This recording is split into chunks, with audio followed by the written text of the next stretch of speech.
to walk around the city of Nairobi and you meet a lion, please be careful because they are wild. We try to keep them inside. Secondly, let me also welcome you to Nairobi, to Kenya, and to give you some information that scientists, and I am one of them, have proven that the earliest remains of man are in Kenya. And therefore, for those of you who know the history of humankind, this is where humanity began. And so while you are here and you feel at home, it is because you truly are at home. So, and I want to give you my commitment that as the people of Kenya, we are having a national conversation as to whether we should have any visa for anybody coming home. So next time, next time you come to Nairobi, you might not need a visa. Excellencies, it is difficult to overstate the fundamental importance of this summit and the momentous consequence of the transformative business we have assembled here to transact.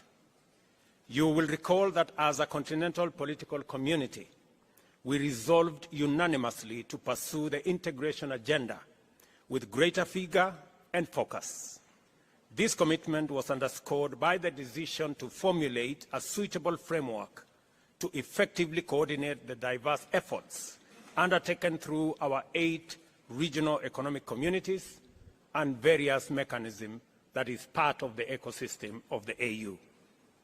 It is evident from the variety of activity, enhanced efficacy and viability of AU's agenda and the undeniable increase of the AU Commission's administrative capacity and overall vigor of the regional and Pan-African integration efforts that the AU's commitment was earnest, accompanied by demonstrable political will and a focused and effective implementation strategy.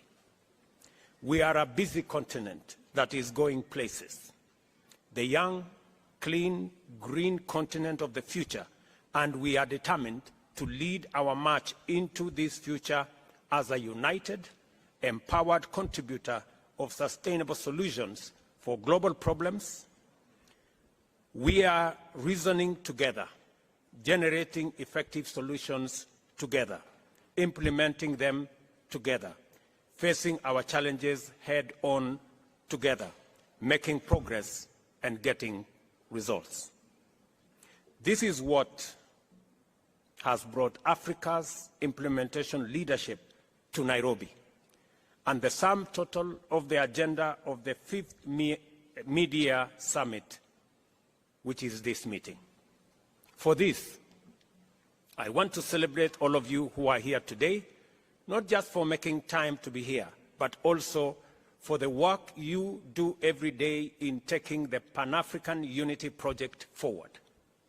For this is what the integration agenda is all about. Whether we are talking about regional economic communities or mechanisms or the broader continental effort, the unity of African people is our primary goal.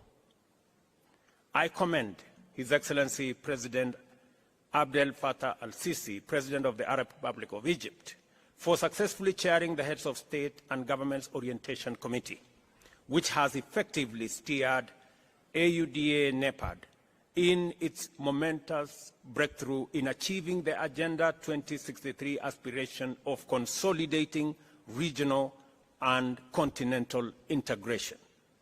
I also thank President al-Sisi for successfully hosting the African COP, or the Implementation COP as it was called, the last conference of state parties to the United Nations Framework Convention on Climate Change at Sharm el-Sheikh in Egypt.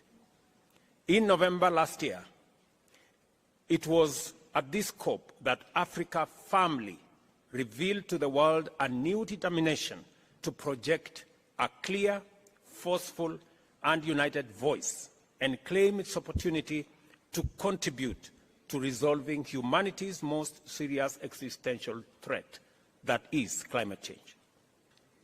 I salute with gratitude His Excellency President Ali Bongo Ondimba, President of the Republic of Gabon, in his capacity as the chair of the Economic Community of Central African States, for the progress he has made in stewarding collaboration among regional economic communities under the Inter-Reg Cooperation Initiative. As a result, the ECAS and the Economic Commission of Western Africa States has made significant strides in strengthening maritime security cooperation. I also appreciate the work being done by His Excellency President Ismail Omar Guelleh, the President of the Republic of Djibouti, who chairs the Intergovernmental Authority on Development, for his able leadership of IGAD's contribution to the progress towards agreement on the cessation of hostilities in Ethiopia, and now the activities that we are all undertaking to ensure that Sudan returns to normalcy and takes up its place as a stable, peaceful country in our continent.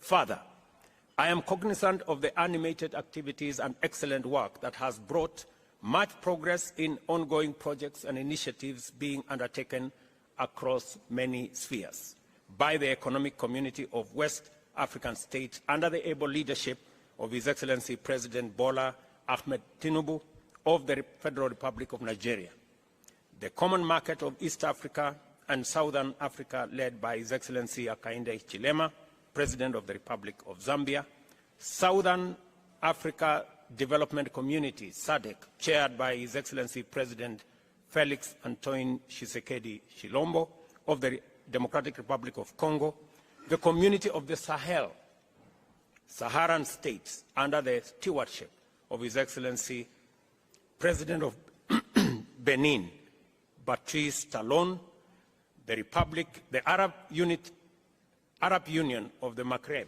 led by His Excellency Tayeb Pakouche of Tunisia, and the East African Community under His Excellency President Evariste Ndayishimiye of Burundi. I must also recognize and praise the good and excellent work that the AU Commission continues to do under the leadership of its chair, His Excellency Musa Faki Mahamat. This summit has been made possible by the able leadership of his team. These AU-REC success stories establish without any doubt that a lot of great work is being done all over our continent, and that in our time, African leadership is signaling urgency, focus, consistency, and determination to sustainably manage and solve prevailing challenges and develop robust instruments to anticipate and preempt future crises. With such commitment, we now have confidence to pursue sustainable development and shared prosperity, and expect that Agenda 2063 is now firmly on course.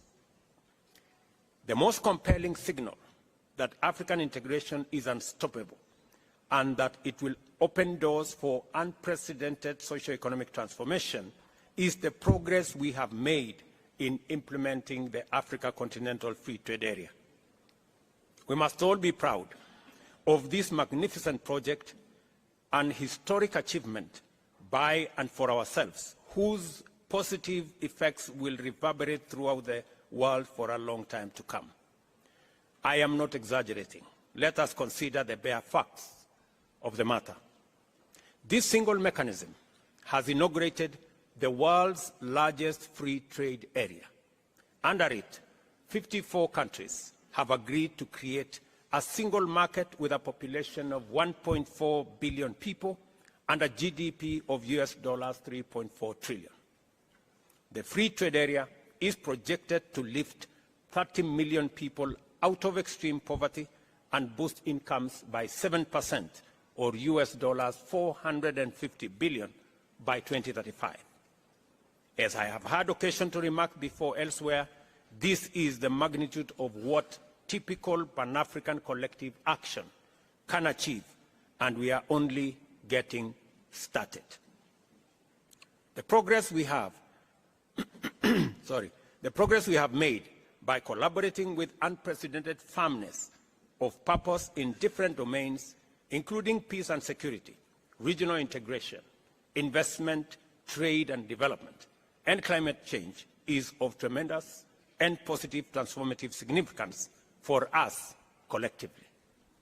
Agenda 2063 is our blueprint to deliver the Pan-African vision of an integrated, prosperous and peaceful Africa driven by its own citizens, representing a dynamic force in the international arena.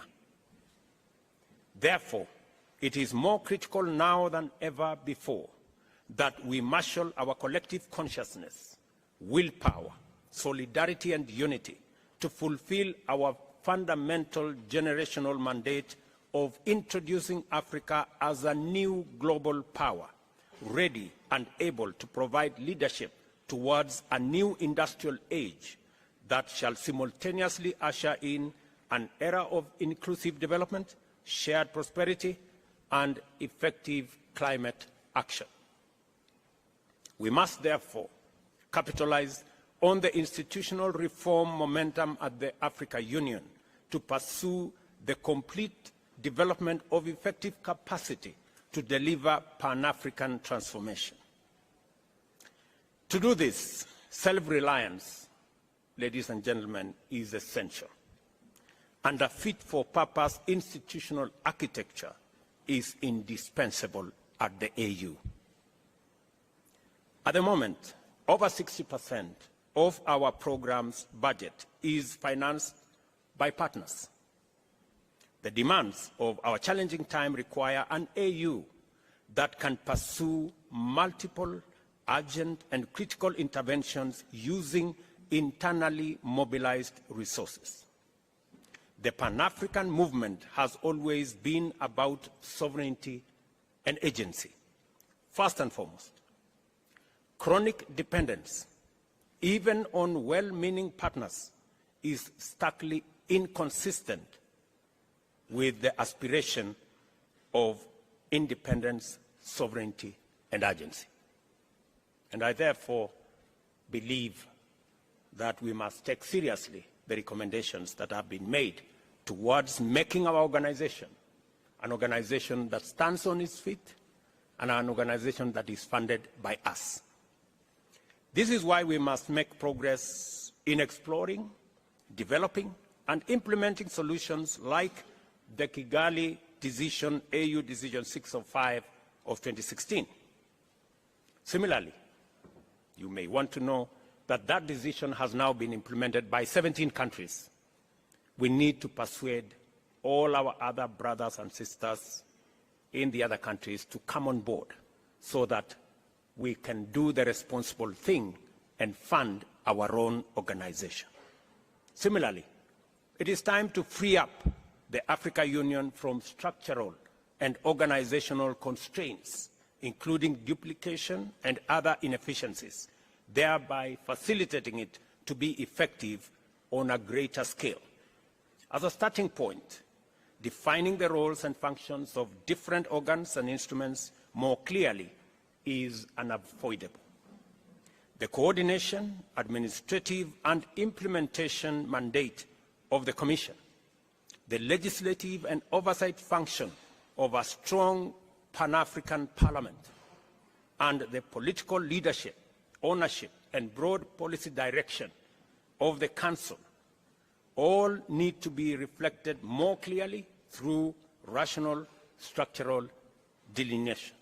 I hope, it's my prayer, colleagues, ladies and gentlemen, that we finally make the right decision and build an organization that is fit for purpose, that has the requisite finances, the needed voice, and the leadership that can project Africa's position much more clearly with a strong voice so that we can take our place in the community of nations.